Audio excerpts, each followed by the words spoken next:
Of Fertility Fact or Fiction, where we only are going to be talking about facts because we have a very special guest with us tonight, Dr. Julia Sen, a PhD in fertility psychology, which is a rare breed of individual. And Julia, who I have known for almost a million years now, is a rare breed of individual to be sure. She is a speaker, an author, and one of the foremost leaders in this field, and has a tremendous amount to share with us.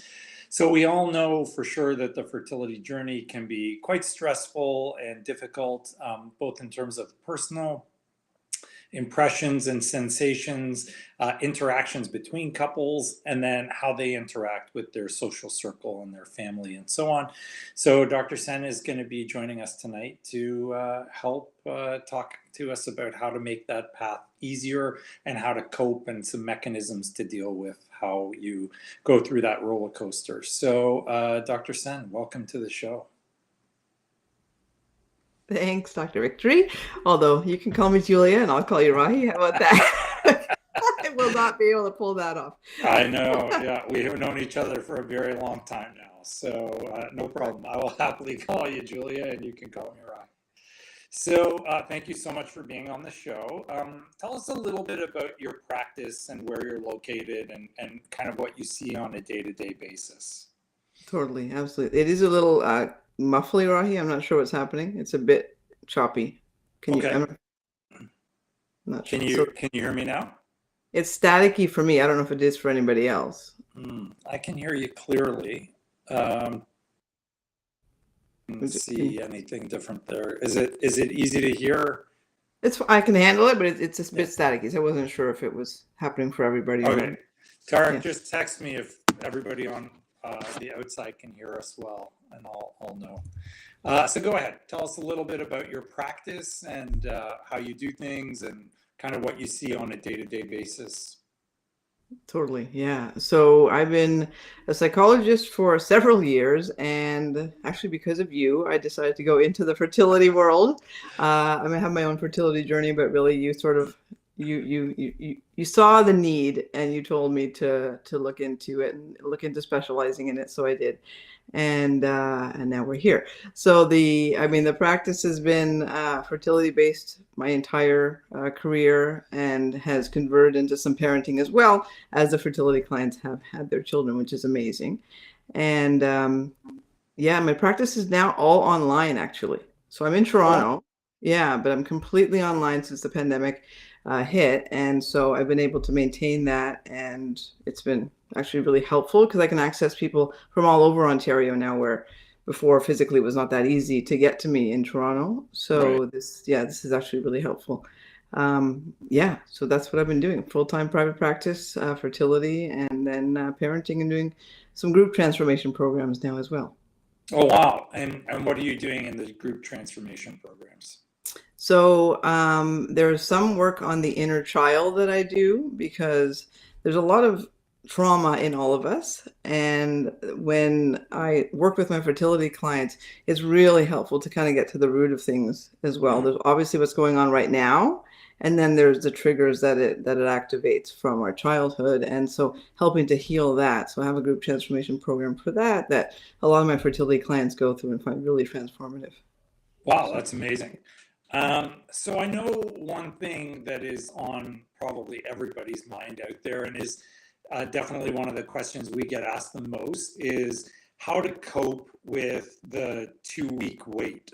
So when we go from an insemination or even a natural attempt, or especially when we have our IVF patients and they're in that 2-week, waiting period to find out if they're pregnant or not, that's really when kind of the crisis mode occurs for a lot of our patients, because they're having so much anxiety waiting for that positive or negative. So do you have some coping mechanisms that you recommend, or strategies that you've found successful for your clients? Yeah, totally. Yeah, it's a great question. It is such a difficult time. You're right. It is one of the most heart-wrenching, scary times, because everything's going into those 2 weeks, right, as we wait.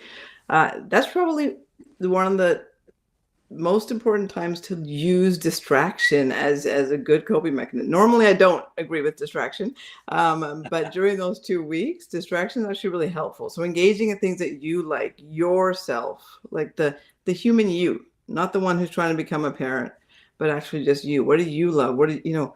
What makes you tick? Really go into do those things, right? So if you love to take walks in nature, go take a walk in nature, right? If you love to eat, you can go eat in a restaurant, but allow yourself that sort of those luxuries. But in general, I mean, breathing techniques are really, really helpful, right? When we're in that kind of anxiety worry state, we really want to regulate our system. And so doing a hand on heart and slow breathing exercise is very, very powerful. And that would just be a simple 5-second inhale and a 5-second exhale. And you repeat that 10 times. And it starts to communicate to the brain that even though you think this is scary, we're actually safe. And that starts to lower those cortisol levels that we would like to lower when we're waiting, But if you do that actively, so I have all my fertility clients doing this breathing exercise through their entire, for the rest of their lives, to be honest, once they start it. But it's very helpful proactively to keep our levels down so that when I am in a heightened stress period, like these 2 weeks, I can activate that breathing and the brain will be like, oh yeah, she's safe when that's happening. I can regulate. So that I highly recommend breathing, like first thing. Do you tell patients to consider things like yoga as well? Do you find that useful? Totally useful. Yeah, it's really actually with fertility, restorative yoga specifically is extremely healing. It's a very, very sort of passive yoga. So it feels safe, it feels secure, but it allows the body to truly go into a deep relaxation. So that's super helpful. Amazing. So the other part of this that we frequently encounter is obviously there's a lot of ups and downs in the fertility journey. And once people find out about what's wrong, they then are facing the stresses of how do I choose what therapy I'm going to use? How do we move forward? What about all the emotional trauma that comes along with the fact that they now know that there is a problem, whether it's male factor or female factor. So maybe you could break that down into the two different, obviously the two different genders, and tell us a little bit about how you recommend women cope and how you recommend the men cope, both when they find out it's their own problem and as well, when they find out it's the partner that's got the issues. Totally, totally. Yeah. So for the original diagnosis, and this is for either the male or the female, it really is about allowing yourself like a pause, right? People don't allow themselves a pause. They jump to, okay, well, what do we need to do next, right? They kind of ignore because it's distressing, right? They ignore that emotion that comes up for them by trying to get task oriented and what can we do? So tell me what we can do. Like forget about what you just said. Just tell me what we're going to do. And what that's doing is it's just accumulating the emotion in the body, right? Which is not going to help us in the long run, right? So we actually want to give ourselves a moment to sit with that, but soothe it. So people are like, why would I sit with that, right? Why would you want me to do that? And the whole idea is not to endure it or just kind of stare at it, but the idea is to sit there, do the breathing, be comforting, and bring self-compassion to the table because our critic wants to kick in, right? Like, it doesn't matter if you're male or female. Like that's irrelevant. The critic loves to come in because it's trying to control the situation. And so we want to catch that. We want to comfort that. We want to bring a kind voice to that part of us, soothe that a little bit, and then get into, okay, like Dr. Victory, what now? Right. So we want to give them some space to do that, but people don't do that. And then it gets all locked up inside and it becomes harder to actually navigate the whole journey. So how do you tell people to find that kind voice? Like where do they go to find that, or how do you teach them to find that kind voice and not listen to the critical voice? Yeah. So critic will come in. So it can be a critic, it could be a blamer. Right? It depends on the person. Sure. So either way, that's trying to control the situation and rather than soothe it. So what we want to do is, I said, if someone came and told you that they were going through this, what voice would you use for them? Right? If it was your best friend, if it was, you know, uh, anyone in any kind of distress, like what would I say to them? How would I be with them? Would I be like, oh, don't worry about it, forget it, just move on, right? I hope not, right? so, um, so it's You're really dismantling my parenting style right now. That's okay. Go on. so it's that loving kindness, right? Like bringing that loving, kind, soothing, I'm here with you voice. So it's practicing that. Some of us aren't familiar with it, to your point, right? It is a practice, but that is what I work with a lot of clients on, is softening their voice, and just staying with the emotion, because it is a loss in that moment. And do you find it's different between men and women and how they respond to that, or do you need to tweak that discussion for the different genders, or it's the same? More so, yeah, I can definitely do it more so with the women. With the men, there is a tendency to I'm really stereotyping though. Okay, like just to be clear here, Okay. this is not for everyone. So, but there is a tendency to kind of close off and feel like, okay, how do I support her? Because there's a guilt factor. It's me, and then she has to go through all of this now, right? Because at the end of the day, it's her body going through it. So there's definitely a very harsh critic that can kick in, and it just sort of wants to shut that down and just focus on the partner and what their journey looks like. So that's also not helpful, because again, it's just locking it all up. So we want to approach it with first a lot of empathy and understanding that that's what you want to do, and I get that. And how do we help you just loosen just a little bit, right? So that we can release some of that rather than hold it in. And I want to open this up. If the people that are watching want to ask questions, by all means, you can post your questions. And Tarek is in the background and can undoubtedly get his voice on, if not his actual image. Tarek is a big mystery. No one knows what he looks like. So, yeah, we I always was say wondering what that voice was too. Yes. yeah, we always say he's like the Stig from Top Gear. No one knows what the guy looks like. So yeah, if anyone has questions, by all means, jump on, or you can message us on Instagram, and we will take your questions. Not an issue. So tell me a little bit about what happens after people get pregnant. So, sometimes people are so worried trying to get pregnant that all of a sudden when they are pregnant, there's a whole kind of new framework of emotions and new stresses to deal with. So tell us a little bit about that transition and what happens once they are pregnant. Yeah, 100%. So there's this huge rush of two completely opposite emotions happening at the same time, right? It's this joy and terror, which in itself is actually really unnerving, right? But they're both happening at the exact same time.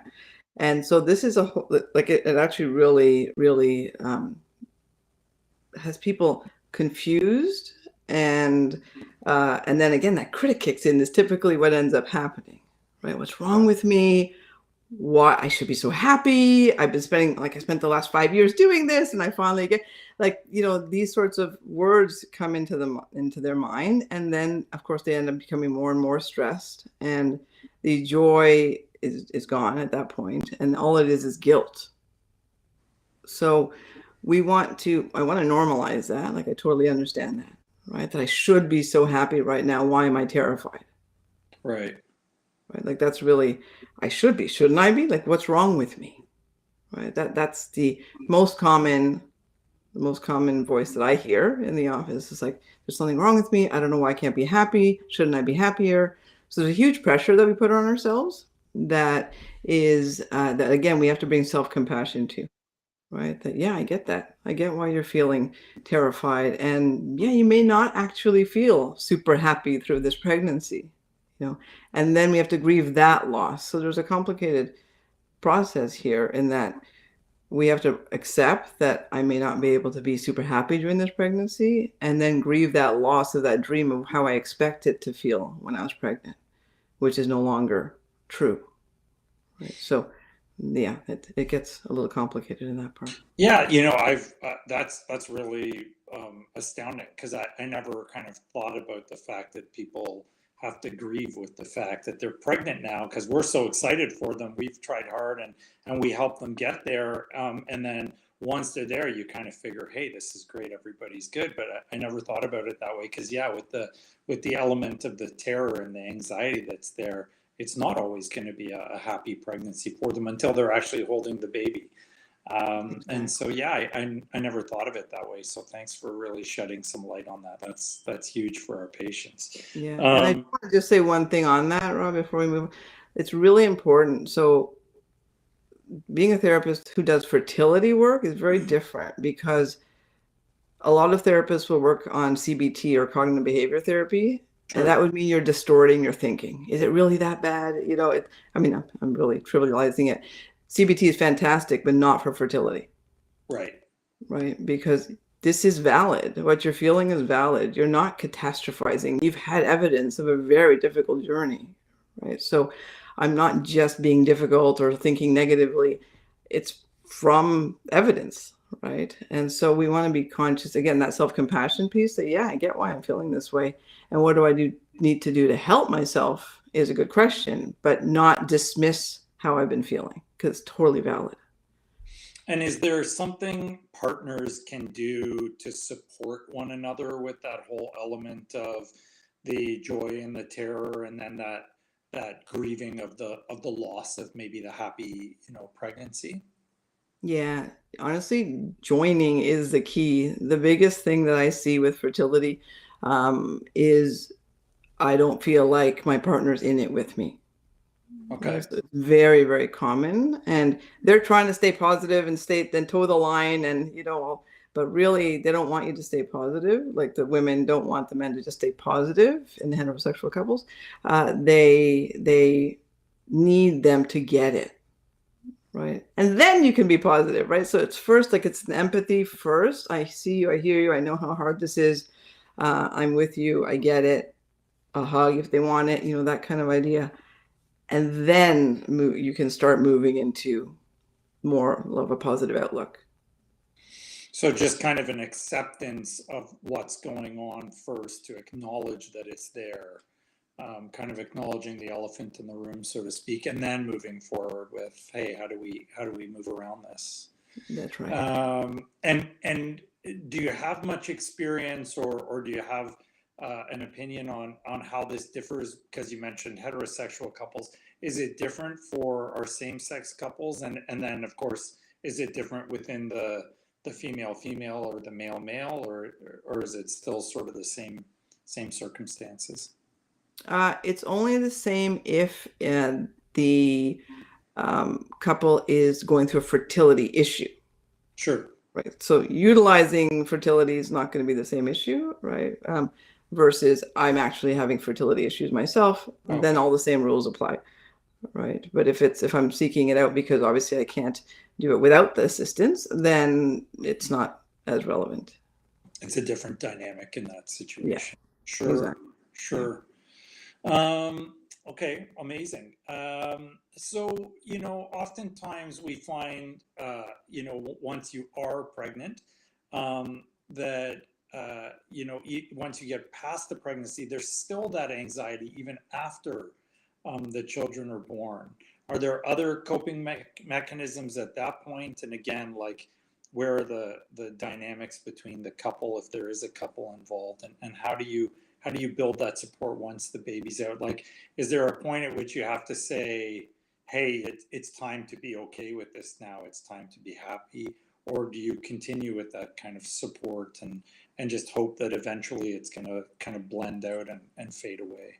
Yeah, it's such a good question. So I talked about those group transformation programs. So I have one called Parenting After Infertility for Newborns, Okay. uh, because you really are going to do it slightly differently.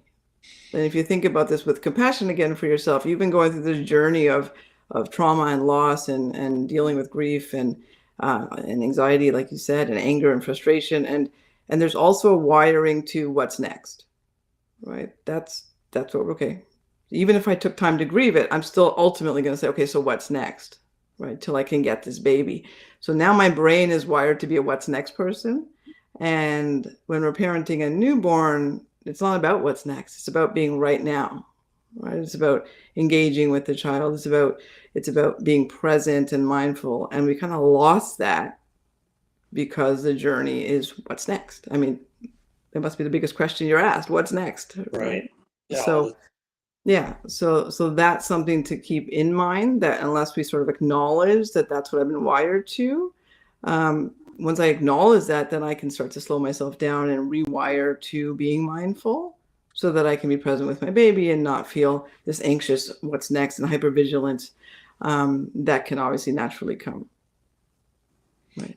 And how do partners kind of support that process, or maybe make it worse? Like, what do they, what are the triggers from the partner side of thing that can make it worse? And on the flip side, what can they do to not create those triggers Yeah, and get things to go more smoothly? totally. What can make it worse is what many women tell me is they want me over it already. Right? I should be over it. Why am I still thinking about the last transfer that failed? Why am I still thinking about, like, at whatever stage you're at, even with the baby, you should be over it. It's not, like I'm saying, this is not so easy to just get over, right? There's a whole bunch of accumulated grief. So the supportive comment would be, I know this has been an incredibly difficult journey for us, right? And I'm here with you. And what do you need? What support do you need to start to soothe and comfort again? Right. Right. And as we feel that comforting, because that's what we need in life, right? We need comfort and connection when we've been through trauma. And when that hits and when that happens, our system can relax, and then we can get over it, so to speak, right? So, yeah, yeah. Are there certain tools that you apply in that situation? Like, aside from the breathing, is again things like yoga or certain activities, or couple dynamics, or even, whatever you're teaching in your sessions? Are there certain tools that are applicable in those circumstances to help? Totally, totally. So, I have a thing called an energy protocol, which is, you can download it on my site in my bio, I'm pretty sure. So if not, Okay. it's on my website. Yeah. Um, and in there, you will see different techniques that I use to kind of help just keep the system regulated. Breathing is on there. There is gratitude on there, but I don't mean gratitude as in, oh, I should be grateful now. Right. I mean gratitude as in, you know what? I'm still feeling a lot of grief or a lot of stress from what we've been through. And I'm really grateful that I had a really nice coffee today. Like, it's not about being grateful that I now have a baby, or that we're moving on now, or any of that. That's separate. That comes later. Right. So when I say gratitude, it's really about the small things, just to allow the good chemistry to still be running through our system. Because in spite of the journey, we still have some small things that we can still be grateful for in life, right? And we need to allow ourselves to notice those alongside of the difficulties. So that helps to balance the stress with the healthier hormones like dopamine and all that, right? Yeah, I So love that. I mean, I think that's so helpful for people to remember. It's critical because they are very kind of tunnel vision and focused on one thing, and it is very easy to lose sight of all the other things. And I've said that to my patients before, where I say it's important to recognize that aside from your fertility and from becoming a family, you have value. You have value as an individual, you have value as a couple, and it's important to remember that as you go through the process, because if you lose sight of yourself as an individual or as a couple, then it doesn't always work. And so if you're so vested in just what you're going to look like if you have a family, you lose sight of what you look like without having a child. And that can be really traumatic, because it's hard to come back from that. So it's important to recognize who you are, what you are, and that you are someone special and unique, and that you're adding to what you have when you have children. You're not detracting from what you have by not having children. You are adding to what you have. So we find that that's pretty useful when we're talking to our clients. I that's love cool. the fact that you mentioned something that, again, this is so helpful for me, because it's not something I really twig to, which is, again, like, and maybe it's because I'm a guy, I freely admit that bias. I kind of look at it and say, oh, she's pregnant now, so things are okay.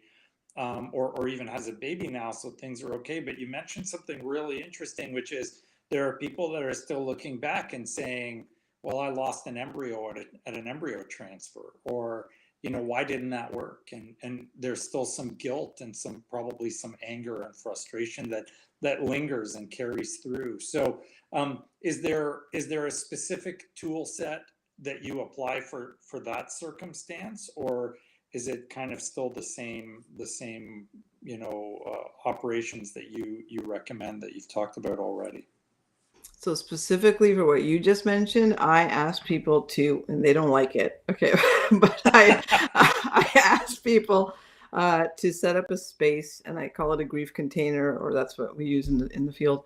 Um, it's a space, a safe space where you're going to have the truly the safety to express what you're feeling. So you Are we may talking say about a mental space or a physical space? both. Okay. Right. So, I'm going to make sure, let's say I have a dog and the dog usually disrupts me and someone's taking the dog out. Okay. Then I'm going to be able to sit. I'm going to know that no one's going to bother me for an hour, 2 hours. It depends on how much grief has been sort of built up over the time, right? And you sit in this grief container again with a kindness and a soothing. You use techniques to help yourself, and I have several different techniques that people can use, but it's allowing yourself to feel. So you start journaling, you maybe listen to music to try to bring it forward, and then you let it happen, right? Whether it's crying or whether that's anger or whatever that might be, but by releasing the emotions, we're letting them out. Like we're not holding on to them. And Right. and then we're processing this, so we're clearing the space to do what we need to do next, right? Versus there's one more. It gets so heavy by the end otherwise that it's not, we're barely functioning, right? People are And is so it exhausted. is it okay to be alone in that space, or should you have someone with you in that space? Or is it Depends on different for different personality, people? Yeah. right? So what So personalities are better suited to alone, and what personalities are suited to doing it with friends or a couple or therapist? totally, totally. So the more introverted you are, the more likely you're going to want to do this on your own, right? And when Yeah. I say introverted, I don't mean shy or loud or friendly. Introverted simply means I just need space away from big energies so that I can replenish. Extroverted would mean I actually replenish with energy, like with other people's energies. So Amen. so so that's the catch. And so when we have a couple who's opposite, it can actually be a real issue, right? Because one is like, why don't you want to be with me? Right. I need, and the other one's like, I've had enough. I need to step away and I need to Right. respect that, and so that's something just to become aware of. Who am I? Who's my partner? And if I know I have a partner who is more extroverted energetically, and so they need me, and I know they're going to need me in this space because we're setting this time up. It's not random, Yeah. right? I'm going to say Sunday at 2 o'clock, we're going to do this.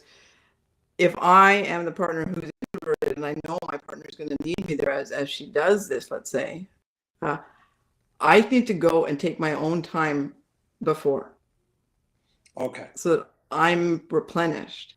And then I can be present with that person, right? And help them and be able to soothe and comfort or join them, depending on, if they're both grieving or not. And yeah, and just stay in that space, and vice versa, right? If I know that my partner really needs to have that time alone to be able to do this, but I'm like, but I want to hang out for the next 3 hours, you need to go find somebody, right? Like you need to respect that person needs this space to be able to do this, right? So they can clear it. Does that make sense? Yeah, that makes total sense. I love that. Do you find often that the couples are more aligned in their kind of personality or traits, or do you find more often it's kind of that they're opposite? Opposite. a lot a lot of time it's opposite. Is that Yeah. just because a lot of it is male female, or is it just personality wise? it's personality wise. I mean, it's a scale, right? So, I mean, I'm pretty well in the middle. Okay. Rather than like I err on the side of introvert, but I'm in the middle. So I definitely know when I need to start seeing people. My husband is all introvert, right? So there's no point when he'll come over and say, "Hey, I need to hang out for whatever." He's good to go, but he's happy to hang out. It's okay. But so the key is to know and respect, right? Yourself, and then communicate where you're at from your side, because Yeah. the other person can't know. And then the other person needs to respect that, right? So that's the part that's hardest, because all of us are looking to other people to fill our buckets. And that's the part that inner child, that's why I do that transformation program, the inner child one, because it Yeah. helps us become more self-aware of what we need. Yeah. So we've got a question from Amanda, who says every year around the quote birthday of the baby we lost, I always am thinking, oh, I should have had a 4-year-old, or he or she would have been 6. How do you get past this, or getting past these triggers? Totally, yeah. So yeah, that loss is so difficult, and it's so common what you're experiencing, Amanda, right? It's really it's overwhelming. So it really is back to that self-compassion and the soothing, right? So we're not going to ever forget, obviously, nor do we want to. The goal is to really be able to soothe and comfort that part of us.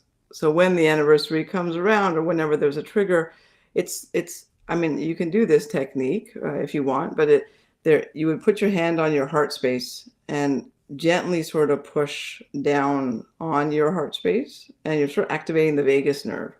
And you can actually say to yourself, and take a deep, slow breath, and just say that I am okay right now, right? I'm safe and I'm okay right now, because it's an overwhelming sensation. And then the brain starts to believe we're in threat. And then it takes us away from the compassion and into the critic again. So we want to really keep ourselves grounded and regulated so that we can stay in the comforting.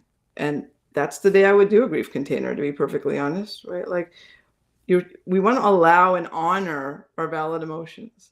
And that's something that we don't give ourselves permission to do, like as a society, period, right? So this is an area where, yeah, by allowing yourself to truly feel it, rather than I shouldn't be feeling this anymore, or why do I feel this, or oh, I wish I didn't feel this. Embrace it, feel it, and it becomes easier and easier then.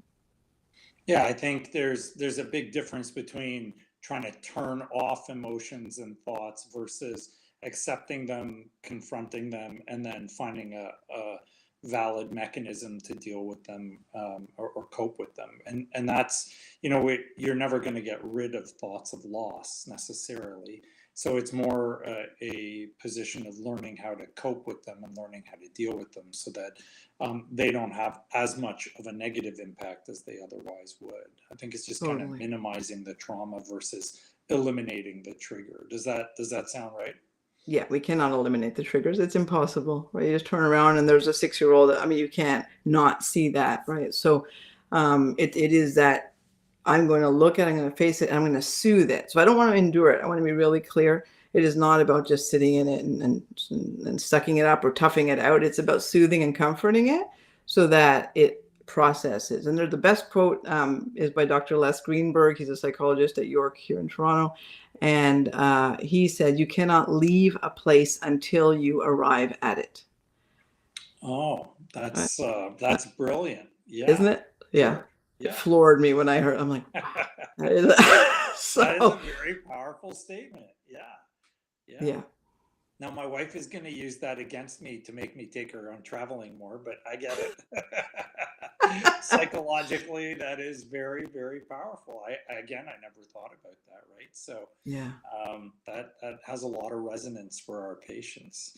Totally. Before we Tara, go on, I'm going to mention one thing again, right, about that.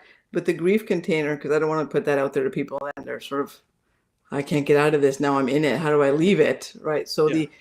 we could set a time for when the container is supposed to end. So it's like, say it's a 2-hour, slot that we've given ourselves. Well, at the 2-hour mark, it's not like it's like, oh, good, ding, it's done, and I'm going to be able to just walk out of it. Use comedy. this is like, I always have my clients set up like a YouTube video or something that makes them laugh, so Okay. that it sort of disengages them from this part, and then they can, it's a transition, it's like a bridge out of this space to back to life again Okay. until the next time we do it. Okay. Okay. Um, how do you deal with couples where they've now succeeded and one's still very anxious about, communicating that to others, and the other one wants to kind of say, "Hey, we finally made it. We're gonna have a baby now." Is that something you see frequently, or is there a special mechanism for that?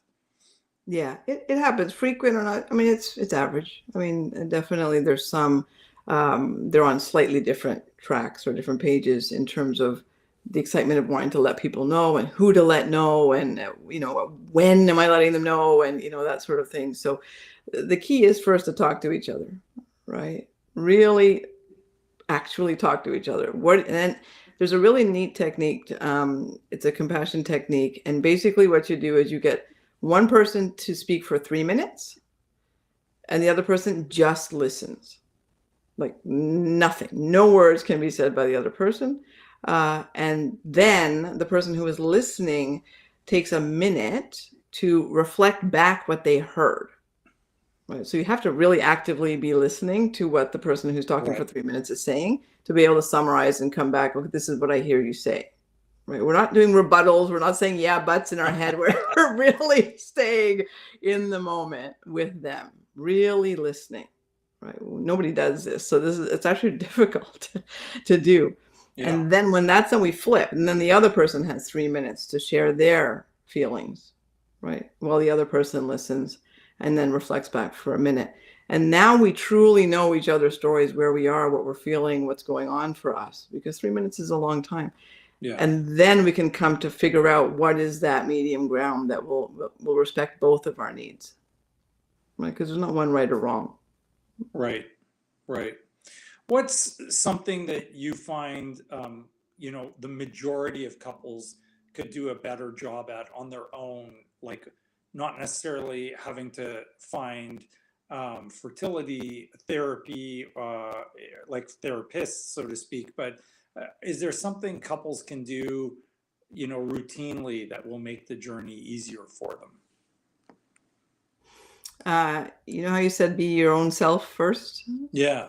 That go back to being the couple, right? I mean, fertility create, I mean, intimacy kind of becomes this regimented, process of, well, we know we have to do it when we're told to do it, right? I mean, this is the Mhm. whole problem. So go back to just dating, doing something fun, doing something that's just about you two as human beings who connected and chose to connect with each other. We really do not recognize how important that is because we get so caught up, and there's no time for that. In my mind, there's no time not to do that, because if there's disruption in the couple and now we're having a baby and everybody's stressed out, what good is that to the baby? Right. So this is like, in my mind, as someone who does fertility and parenting work, the first person that matters is me, the self, Yeah. right? The second is the couple, and then it's the family. And I know this is backwards to how people have been, parenting for years and generations, but I think we could say that it hasn't worked all that well, right? The way they were doing it. So we want to sort of change that up. And it's not selfish, it's me being aware of who I am, what I need, so I can give more, right? So just going back to that introvert, extrovert, piece, if I'm really taking the time I need for myself, I'm going to come back and really be present for you. So then you'll be happy as a more extroverted person, Yeah. right? Yeah. That You know. makes a huge difference for sure. Rose is asking us, in the last 2 years, we've gone through my husband's cancer journey and now failed IVF. I'm sorry, Rose. How do I cope with this immense amount of trauma that no one understands? In therapy, but still not coping. So she is in therapy, but still not coping. Right. Yeah. Yeah. Yeah. Yeah. Honestly, Rose, yeah, I'm so sorry. This is so difficult. And Yeah. and I know I'm being a bit of a broken record, but learning self-compassion practices is the most important thing here. There's really no other way but to start to hear people. So Dr. Tara Brach is a psychologist who specializes in self-compassion, and she has amazing resources online, right? Beautiful meditations that are all self-compassion oriented. So even if you can't come up with the language yourself, or you just don't feel energetically able, listen to her audios, right? So that you start to hear that soft voice, and that starts to help with the healing, right? There's also a gentleman named Dr. Peter Levine, and he has some simple trauma techniques for soothing, which the simplest one is the self-hug, which is a beautiful technique as well. But it's to, again, regulate our sympathetic system from being activated and moving us into the parasympathetic, which is basically S is for stress, P is for parasympathetic for peace. Remember it that way. But that's kind of the goal. So I would, if you're doing the therapy, that's great, fantastic. I would also add on then listening to self-compassion audios to help. There's a second part to that question, Tarek. I can't read it because it's actually behind our logo. I don't know if you can see it there, Jules. It's also under the logo. Yeah, I can't see it. Oh, there we go. How can I have hope for future IVF success after 2 failed transfers? My anxiety is out of control, and it's hard to believe I'll ever see a positive test or hold my baby. You know what? I'll take a crack at that, if that's okay. Please.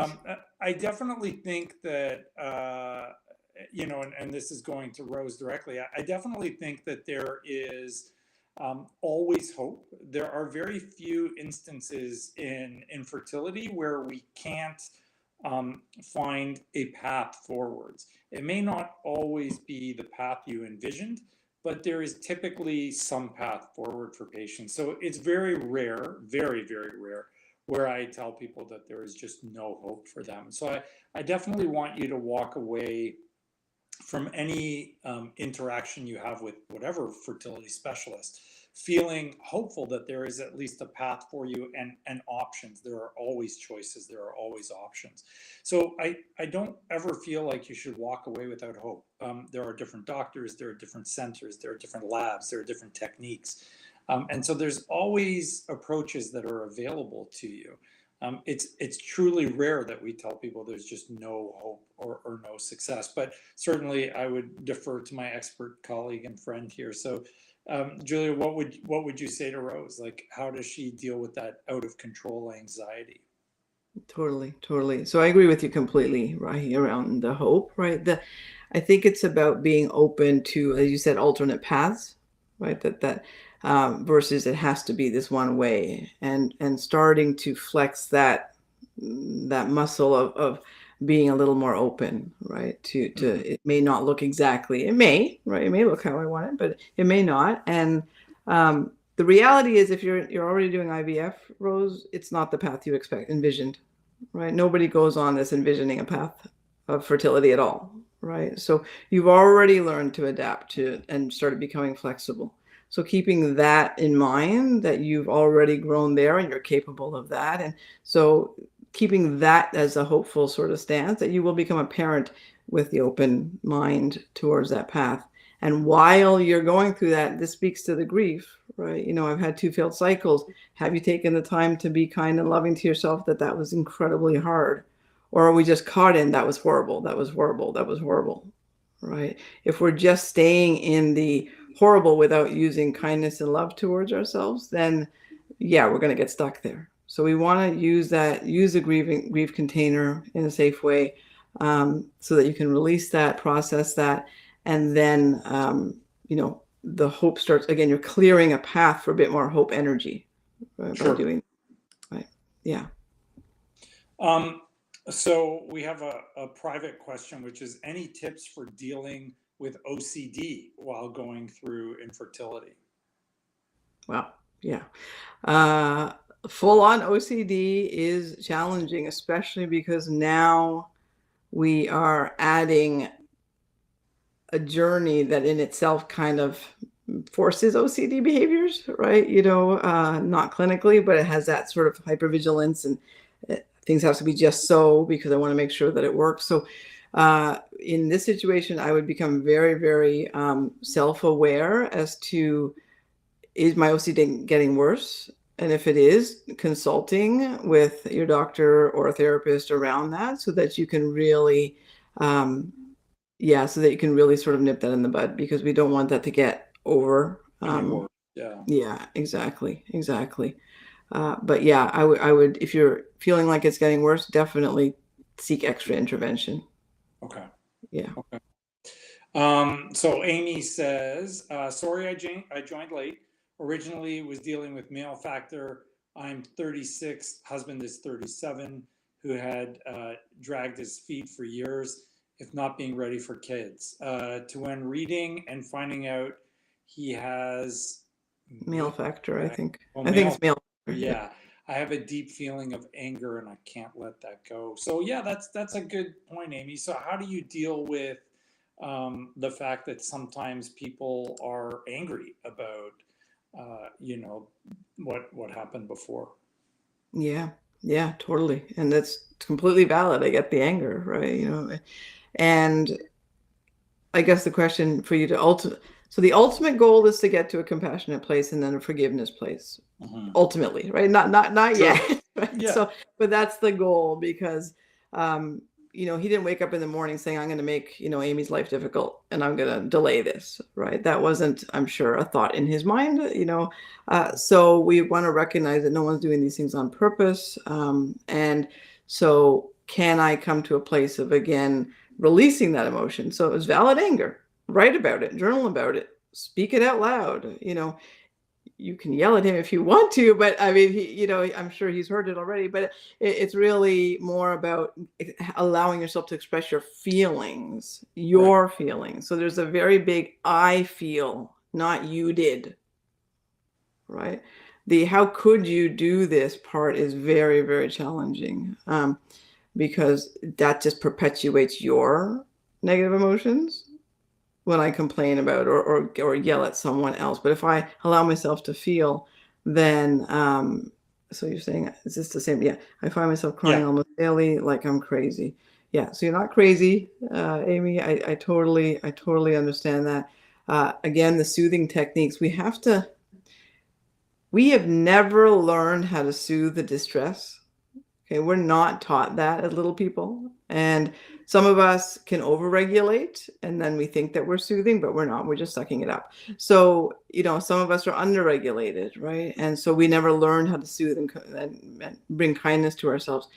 This is something I need you to start doing. Same thing, Tara Brach, like really listen to learning how to become more self-compassionate so that you can soothe and comfort that part of you. Otherwise, we're kind of in this helpless space with these overwhelming feelings, and no one taught us how to handle them. So there's no resilience. And that's not our fault, right? This is changing now, finally, where we're learning and teaching techniques early on. But we never learn these things, right? What do you say to the partner who wants to help soothe, but has trouble understanding why they're not helpful? Like sometimes, one member just needs their space, like you said, and they need to learn how to self-soothe.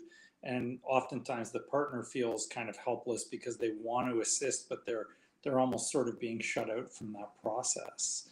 How should the partner respond, and how should the partner cope with that? Totally. Yeah. So it is communicating to, so let's see, let's just go, female wants some space and and the guy is saying, I want to be there for you. I want to help, Yeah, sure. So she is saying, no, I just need some time. Mm-hmm. And he's getting anxious and he's feeling bad because it's very difficult to see our partner in distress. Right. So I want you to recognize that you're feeling helpless and anxious because it's really hard for you to see someone you're attached to in distress. So that's the first thing.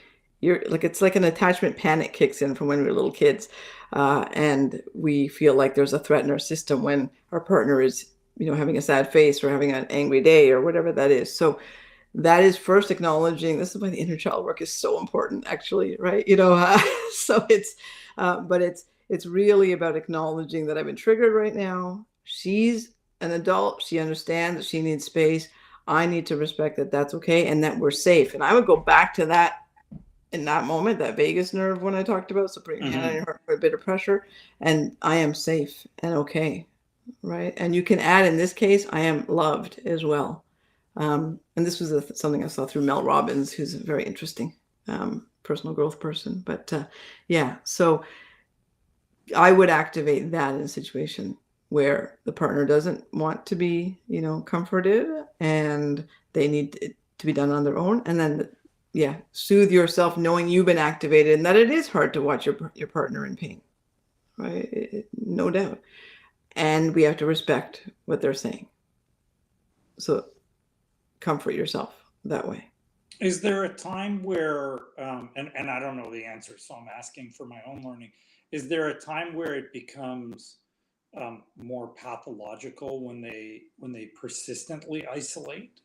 Like, is there a point at which it becomes detrimental to the relationship? And what do you do when it hits that kind of crisis mode? Yeah, totally. So if we know the personality, we know that they're very introverted, and then they come back out, you're going to see this pattern. But if they're staying away for days, right, from you, the partner, not outside, the outside world is a little more complicated, right? Sure. But you, the partner, then within a few days, you want to be engaging and saying, you know what, I totally get you wanted to be alone, you needed some space, and I just want to kind of hang out a little bit. Is it okay if I come in for a few minutes and just, I'm just going to hang here for a couple of minutes, and just slowly ease your way back in to connect with them gently, making sure we're not getting intolerant, right? And shifting into, again, broken record, compassion, right? Because that's the state that's going to help bring them out, right? And it's empathy, right? Validate it. I get it. This is so hard. This is so painful. You just want to hide. I totally understand that, and that's not going to be helpful in this long run by staying here in the bed for 3 days or whatever's happening, right? So let's just get up. Let's just go outside for a few minutes. Just get a bit of daylight. Let's come back in, right? So small steps towards the change, rather than, right, throw open the curtains and we don't need to. That's a movie, right? We don't need to do that. Sure. But we do need to be aware and engaging them. So it's a great question. Yeah. So I'll ask a personal question, because it's one that's really tough for me, and I have yet to find the perfect script for what to do. And obviously every situation is unique, but the one area where, as a physician, I am constantly finding myself struggling is when we find out that someone that's been through a fertility journey, has become successful, gets diagnosed with a miscarriage. And frequently we find out at the time of ultrasound, where they're coming in kind of giddy and excited, and yes, like you said, joy and terror at the same time. And I got to go in there and tell them that, unfortunately, terror has won the day today, because they've now had a miscarriage. There's no heartbeat, or there's no fetus there sometimes. What can I do at that point as the physician to help people, or to help me, I guess, deliver that message in a way that is empathetic, compassionate, but also allows me to deliver this horrible news in a way that is medically appropriate? Yeah, it's a very difficult process, right? So I get why you don't have a script, right? Because there really isn't. There isn't one. Script. It's an energetic presence of kindness, and genuine, like authentic. I mean, you're an authentic guy. You're a really genuine man, right? So this is what they'll feel. It's less about the words, and I would just have an empathy, like an empathic statement to them, like I'm just so sorry to have to let you know this, right? And we're not seeing a heartbeat, and then just softening and being present, and what do you need right now? Just checking in with them, and then maybe they'll say, we just need the room for. Can we stay in the room for like whatever, if that's possible, obviously, let them. It's that sort of respectful compassion. I think that again, I don't think there'd be any issue with you bringing. It's really more. We don't want to rush anybody. I think that there's a lot going on right at a clinic and everything. So sometimes we can get caught in feeling like we're rushing, and that's not helpful. So energetically slowing yourself down. We talked about mindfulness very briefly before. To be mindful, like that's when you want to be mindful and in the right now, because the right now is all that matters, and human connection is what heals people, right? Even for the introvert, a compassionate, quiet person beside them is healing, right? So That's amazing. Yeah, I mean, I know at that point the wrong thing to do is focus on how busy the clinic is for sure. So I'm always there. I'll be there until I've answered every question and until I'm, comfortable that they don't need me anymore. So I'll say, what can I do for you? Do you need us to call anybody? Do you have more questions? Do you need more time? Do you want to stay here? Do you want me to stay here? So we are always communicating with them, but it's a uniquely it's a uniquely common and nevertheless repetitively terrible place to be in as a physician. And you do carry some of that trauma as a doctor around, because it's great when it's great, and it's really terrible when it's terrible. And I hate being the guy that has to say to people, I'm sorry, it hasn't worked, or you were almost there. And there are, if you look at Instagram at any point in time, there's always 1,000 posts about what not to say, right? Like, don't say it's okay, you've got more embryos. Don't say, it's going to be okay, we'll get you there. You kind of have to just acknowledge the importance and the validity of that moment, and not focus on the next steps, right? So I never know if what I'm saying is exactly right. I mean, I try and just be very gentle, very empathetic, and kind of be factual at the same time, because people are looking for answers and they want to know why. And so frequently I'll say, we don't know why. It could be this or it could be that, but the reality, I always say, it's nothing you did or you didn't do. It's just biology, and sometimes we can't overcome that biology. And we're here for you in any capacity we can be. So I don't know. I always kind of want somebody to hand me that script that I can use, where I know it will be, the most sort of assuaging and comfortable, language to use with people. But I think it is person to person dependent, and situationally dependent, but it's tough. There's never a right, good I'll tell thing you to. this, right? The fact that you're even thinking about that and that matters to you automatically makes it that you'll be the right person in there.